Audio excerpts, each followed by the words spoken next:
नमस्कार। आगे बढ़ते हैं पाठ संख्या 363 और बात हो रही है तुला लग्न में बुध की। और आज बात होगी पंचम स्थान से लेकर के अष्टम स्थान तक यदि बुध स्थित हो तो क्या फल होगा, और दोनों स्थितियों में अर्थात मार्गी स्थिति में और वक्री स्थिति में। आप लोग थोड़ा सा रेगुलर यदि इसको देखेंगे तो कोई भी ग्रह किस भाव में वक्री है और हमको क्या कहना चाहिए ये आपके समझ में आने लगेगा। लेकिन पाठ को क्रम से पढ़ेंगे। चलिए, तो सबसे पहले यहां बुध पंचम में हो। एजुकेशन का कारक बुध है, लेकिन पंचम स्थान में इसकी स्थिति बहुत अच्छी नहीं कही गई। इसको आगे कभी विस्तार से बताएंगे। यहां यह समझिएगा कि जातक विद्वान हो सकता है, क्योंकि ये बुद्धि का कारक है और ये विवेक का स्थान है। नंबर 2, अब ये हम हमेशा क्या कहते हैं, नैसर्गिक रूप से समझने के बाद काल पुरुष से भी समझिए तो इसको एजुकेशन में कुछ परेशानी भी हो सकती है। यदि ये यहाँ स्वराशि और उच्च का हो तो हम थोड़ा सा राहत महसूस करें, लेकिन अन्य किसी भी राशि में हो तो हायर एजुकेशन में कुछ न कुछ परेशानी आएगी। अब बुध की यहाँ स्थिति भाग्य अपने से नवम है, लग्न से पंचम है, तो हम कह सकते हैं कि यहाँ बुध का आना अर्थात जीवन में सफलता को दर्शाता है। अब बुध यहाँ वक्री हो जाए तो समझ सकते हैं कि बुध के साथ सूर्य होता है तो उस केस में भी हम उसको अशुभ मान सकते हैं, और वक्री होने पे भी यही कहते हैं कि अशुभता आ जाती है थोड़ी बहुत। लेकिन अशुभता न कह के यदि हम ये कहें कि कार्य करने की क्षमता में वृद्धि हो जाती है तो वो ज़्यादा अच्छा होगा। तो यहाँ जब कार्य करने की क्षमता में वृद्धि होगी तो पांचवें से संबंधित हर कार्य अपने पूरे सामर्थ्य के साथ करेगा, इसीलिए हायर एजुकेशन अच्छा भी होगा रुकावट के साथ। लेकिन हम किसी बड़े व्यापार को यदि करने जाएंगे तो वहाँ भी पहले थोड़ी परेशानी होगी, उसके बाद सफलता मिलेगी। संतान के मामले में बुध को यहाँ बहुत अच्छा नहीं कहा गया। अन्य ग्रह यदि द्विस्वभाव राशि या सम राशि में हो जाए, कहते हैं शुक्र चंद्र सम राशि में हो और बाकी के ग्रह द्विस्वभाव राशि में हो तो जुड़वा संतान हो जाता है, तो उसको अलग से आप लोग समझिएगा। अब बुध की दृष्टि यहाँ से लाभ स्थान के ऊपर है, तो वक्री का दृष्टि के ऊपर कोई प्रभाव नहीं पड़ता। हर भाव के लिए बोलते हैं इसलिए कि आपको याद हो जाए। तो अर्थात कोई वक्री दृष्टि नहीं होती। दृष्टि के ऊपर हम बुध के लिए सौम्य दृष्टि ही लेकर के चलते हैं और कहते हैं कि यदि लाभ स्थान को दृष्टि दे रहा है तो लाभ में निरंतरता बनी रहेगी। चलिए, अब आगे चलते हैं। बुध यदि छठे स्थान में स्थित हो तो बुध छठे स्थान में है। अब तुला लग्न में जो ग्रह जहां नीच के होते हैं, काल पुरुष के पत्रिका में वही ग्रह वहां उच्च के होते हैं, है ना। बहुत अच्छा। तो अब समझिए कि यहाँ ये मीन राशि के दिख रहे हैं, लेकिन काल पुरुष की पत्रिका में यहाँ कौन सी राशि होती है, कन्या राशि होती है। तो यहाँ बुध स्थित होकर के भी इसको उच्चत्व का बोध होता है, और इसको भी छोड़ दें तो कहेंगे ये अपने स्वराशि का है।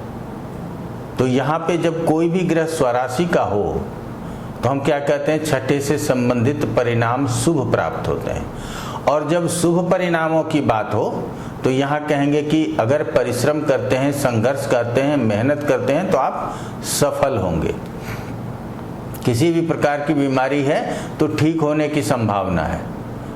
शत्रु से परेशान अगर हैं तो निश्चित रूप से शत्रुओं से भी छुटकारा मिलेगा। ये इसके शुभ परिणाम हो गए।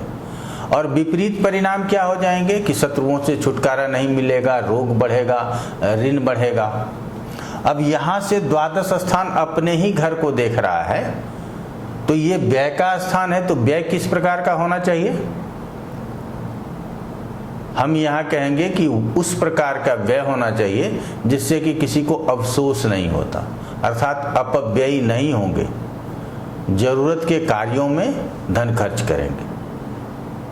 चलिए, अब सप्तम स्थान में यदि बुध हो तो हम अपने प्रैक्टिस के अनुसार, अपने अभ्यास के अनुसार भी कुछ चीजें आप लोगों को बताते हैं। तो सप्तम में बुध को हम कभी अच्छा नहीं मानते,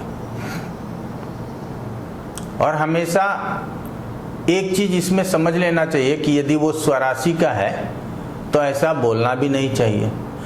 उसके बाद क्यों नहीं अच्छा मानते? क्योंकि हमेशा सूर्य के साथ बुध होता है, और बुध कालपुरुष के पत्रिका में छठे का स्वामी होता है। इसीलिए यदि सूर्य बुध छठे सप्तम स्थान में स्थित हो तो किसी न किसी तरह से मैरिटल लाइफ में लिटिगेशन होने की संभावना होती है, चाहे वो स्त्री जातक की पत्रिका हो या पुरुष जातक की पत्रिका हो, क्योंकि इस छठे स्थान का स्वामी ही तो हमको लिटिगेशन देगा। तो कानूनी विवाद भी यहाँ संभव है। सबसे पहले इसको समझें। अब आ जाते हैं कि बुध सप्तम में हो तो पत्नी भी या पति दोनों में से कोई व्यापार कर रहे हो, यह संभावना है। पत्नी या पति बुद्धिमान हो, यह संभव है। और यहाँ से दृष्टि लग्न के ऊपर जा रही है, तो लग्न के ऊपर दृष्टि जाना अच्छा कहेंगे, और हम कहेंगे कि जातक भी बुद्धिमान होगा और कोई भी काम बिना बुद्धि विवेक के नहीं करना पसंद करेगा। तो ऐसे जातक प्रैक्टिकल होते हैं, वो इमोशंस में आकर के फैसला नहीं करते।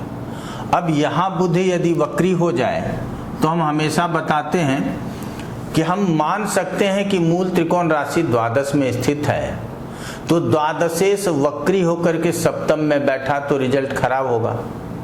लेकिन हमने तो आपको पहले बोला कि कालपुरुष में वो षष्ठेश भी है, इसलिए सप्तम में बैठा तो खराब होगा। हम ये नहीं कहेंगे